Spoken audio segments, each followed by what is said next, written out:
Soldering. In this video, we are going to see about soldering. Soldering is a method of uniting two or more pieces of metal by means of a fusible alloy or metal called solder. Consider a soldering iron, electrode, stand.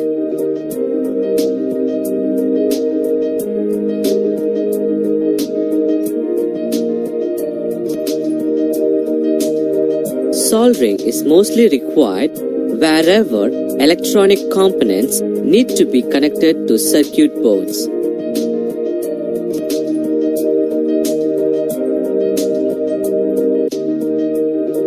A blowtorch or soldering iron constitutes the equipment for heating the base metals and melting the solder and the flux.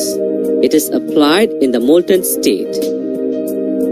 It is distinguished from welding by the base metals not being melted during the joining process, which may or may not include the addition of a filler metal.